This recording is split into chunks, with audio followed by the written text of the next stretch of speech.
भाइयों, हम अपने ही देश के लोगों को मार पीट रहे हैं। देश में पहली बार इतना अंतर्कलह देखा गया है कि राज्य अपनी सीमा के लिए आपस में लड़ रहे हैं। एक राज्य की पुलिस दूसरे राज्य के लोगों पर गोलियां चला रही है। जिस देश में दुनिया की तीसरी सबसे बड़ी सेना हो, उस देश के भीतर की सीमाएं भी सुरक्षित नहीं हैं। ये क्या हो रहा है देश में? मैं बताता हूँ क्या हो रहा है।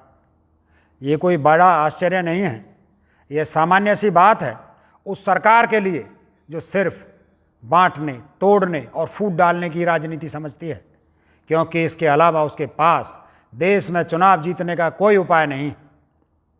हिंदू को मुस्लिम से लड़वाओ, मंदिर को मस्जिद से लड़वाओ, दलितों को स्वर्ण से लड़वाओ, अमीर को गरीब से लड़वाओ और चुनाव जीत जाओ। असम में देश के गृह मंत्री का दौरा होता है और असम मिजोरम के बीच गोलियां चलने लगती हैं। ये देश के गृह मंत्री का प्रभाव है। ये असर होता है लोगों पर अपने देश के आंतरिक मामलों के सबसे बड़े जिम्मेदार व्यक्ति के आने पर। यह संदेश देता है देश का गृह मंत्री कि छीन लो अपनी जमीन, मार दो दुश्मनों को। ये किस जमीन को छीन रहे हैं? किसकी जमीन है ये? किन लोगों पर गोलियां चला रहे हैं? ये लोग कौन हैं? भाइयों, देखिए, एक नफरत से भरे इंसान का प्रभाव अपने ही देश में जो अपने ही नागरिकों को मरवा रहा हो, वो कोई देश का मंत्री होने लायक है? ट्विटर पर एक हैशटैग ट्रेंड कर रहा है जिसे पढ़कर देश के हर नागरिक को अचंभा भी होगा और अपने देश में ही ऐसा आलम देखकर शर्म भी आएगी।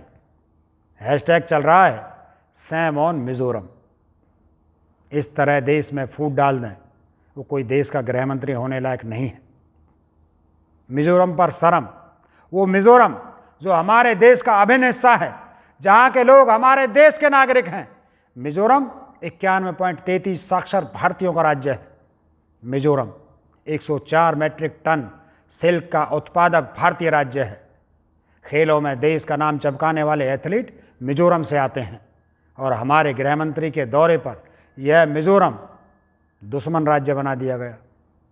अपने ही देश में एक दूसरे को दुश्मन बनाने वाले नेता गृह मंत्री होने लायक हैं?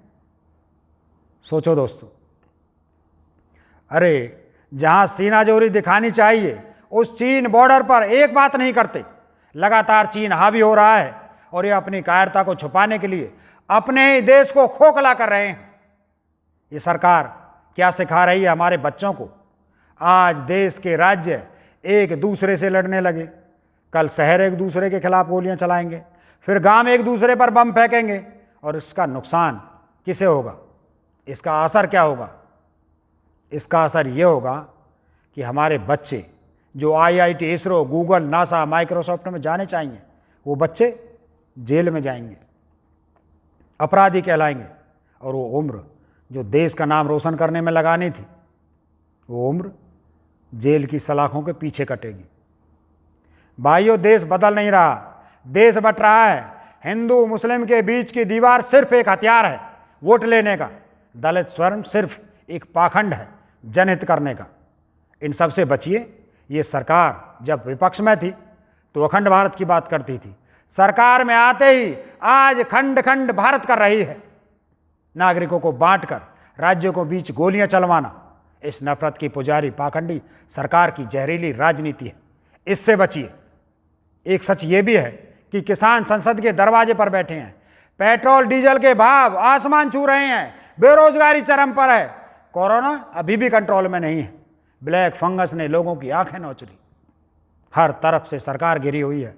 चारों तरफ बर्बादी और डर का माहौल है और यही इस सरकार की मंशा है। डर का माहौल बनाना इनका हथकंडा है। डर दिखाकर आपको खतरे में बताते हैं और आपको मजबूर करते हैं, फिर आपसे वोट मांगते हैं और दिखावा ये करते हैं कि जनता हमें पसंद करती है, जबकि जनता डरी हुई है, सुखी नहीं है, दुखी है। अब असम मिजोरम के इस खेल को समझिए। जब चारों तरफ से सरकार घिरी है तो ध्यान भटकाने का मुद्दा चाहिए और सिर्फ एक ध्यान बांटने वाले मुद्दे के लिए यह सरकार अपने ही नागरिकों का खून बहाने में संकोच नहीं करती। हमेशा से यही हुआ है, आज भी वही हो रहा है। इसलिए अब इस नीच और नफरती सरकार को पहचानिए, इनके हथकंडों में ना उलझिए। हमारा देश एक है और एक रहेगा। ना असम को मिजोरम से खतरा है, ना बिहार को उत्तर प्रदेश से खतरा है, तो इन राक्षसों के सफेद वेद से है। किसानों के साथ रहिए, महंगाई का विरोध कीजिए, रोजगार की मांग कीजिए, अपनी आत्मा को जिंदा रखिए। असम मिजोरम के हिस्सा को देश बांटने का मुद्दा मत बनने दीजिए। जय हिंद, जय किसान।